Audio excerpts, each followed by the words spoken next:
જય શ્રી રામ, જય હનુમાન. આપણે 3 તારીખે જ વિડિયા બંધ કરી દીધા હતા, પાછા ચાલુ કરવા પડ્યા એક મૂર્ખની હિસાબે કે જુનાગઢની અંદર કંઈક ઉંદર વિશે વાત કરી હતી. તો હું એને એટલું કહેવા માગું છું, વડાપ્રધાન દરજાના વ્યક્તિ શું ગણાય એ તો ખબર છે ને. નકરા નીકળી ગયા છો, અમને મત દો, અમારી પાર્ટી જીત છે, અમને મત દો. અરે તમને હું મત દે? તમે મત લાયક નથી. અનુભવ કરવો હોય ને તો કરીએ. તને પાકિસ્તાનમાં કોઈ મત ન દે, તું એમાંય નથી આઈલેન્ડ.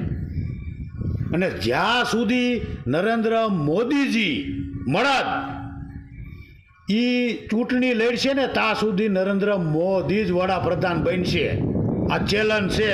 આ જનોય હાથમાં રાખીને તને ચેલેન્જ ફેંકું છું કે ગુજરાતની અંદર તમારી બહુમતી આવે ને તો આ જનોય હાથમાં રાખીને કહું કે તારા ગામની ગટર સાફ કરવું, જો તમારી સત્તા આવે તો. જય શ્રી રામ. જીતેગા ભાઈ, જીતેગા. મોદીજી જીતેગા.